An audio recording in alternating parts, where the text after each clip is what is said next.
কথা প্রসঙ্গে নৃসিংহপ্রসাদ ভাদুড়ী, পত্রিকার 28তম বর্ষ, তৃতীয় সংখ্যা। গীতা বলছেন, না দত্তে কস্যাচিৎ পাপম না চৈব সুকৃতং বিভুঃ। আত্মা কাউকে পাপও দেন না, কাউকে পুণ্যও দেন না, অথবা কারো পাপ বা পুণ্য গ্রহণ করেন না।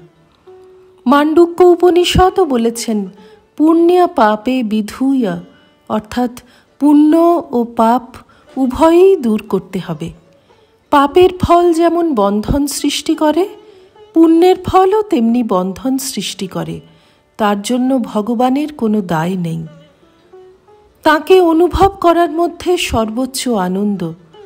যখন তুমি বুঝবে যে তুমি তিনি, তখন এই সমগ্র বিশ্ব জগৎ তোমার কাছে আপন হয়ে যাবে। সমস্ত মানুষ, সমস্ত পশু প্রাণীর মধ্যে তুমি নিজেকে দেখতে পাবে এবং তোমার মধ্যে অন্য সমস্ত কিছুকে দেখতে পাবে। নিজের মধ্যে অন্যকে দেখা এবং অন্যের মধ্যে নিজেকে দেখা, এইটি চরম প্রাপ্তি ব্রহ্মজ্ঞানের। এই নিজেকে চেনা। সবই মরণশীল, তাহলে তিনি কোনোটিই নন।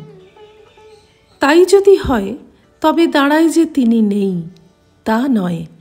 তিনি এটা নন ওটা নন বটে, তার মানে তিনি সব।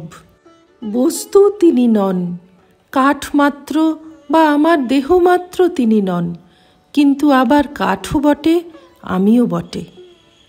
ব্রহ্মজ্ঞানের এই পথ বড়ই কঠিন।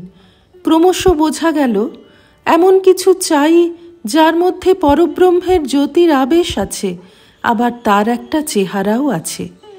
ঋষিরা তেমন একটা প্রেসক্রিপশন দিলেন। উপনিষদে দুরকম কথাই আছে। অশব্দম অস্পর্শম অরূপম অব্যয়ম ব্রহ্মের কথা বলা হয়েছে, আবার বলা হয়েছে তিনি এষ আত্মা সর্বগন্ধ সর্বরস ইত্যাদি। অর্থাৎ যেন এমন একটা ব্যবস্থা করা হলো যাতে তিনিও অ্যালোন ফিল না করেন এবং আমরাও অ্যালোন ফিল না করি। আমরা যেন দরকার মতো তাঁকে আমাদের কথা জানাতে পারি, তাঁর স্পর্শ পেতে পারি। বলা হয়েছে, এই সমস্যা শুধু আমাদের নয়, এই সমস্যা স্বয়ং ভগবানেরও হয়েছে। দ্বৈতবাদীরা বলবেন, ব্রহ্মজ্ঞানীর অবস্থা বহু জ্ঞান চর্চার পর, বহু সাধনের পরই সম্ভব। অবশিষ্ট মানুষের কি হবে? তাহলে তো অখিল রসস্বরূপ ভগবান শুধুমাত্র দার্শনিকদের ভগবান হয়েই রইলেন। শাস্ত্রকারেরা এর উত্তর দিয়েছেন। উপনিষদে এই বাক্য আছে, সবাই নাইবা রেমে, অর্থাৎ তার ভালো লাগছিল না। কেন? ইয়াস্মাদ একাকী না রমাতে, যেহেতু একা একা ভালো লাগে না।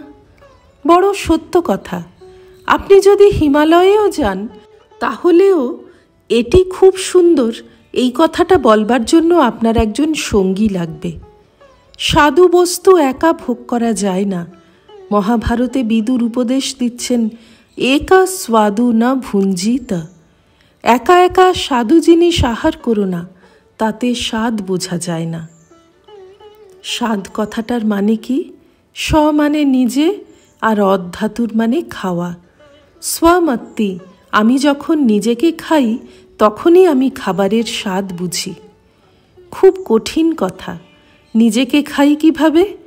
ধরুন, কিছু খাওয়ার পর যে রসাস্বাদন হলো, সেটি মনের মধ্যে গেল, তারপর বুদ্ধিগত হলো।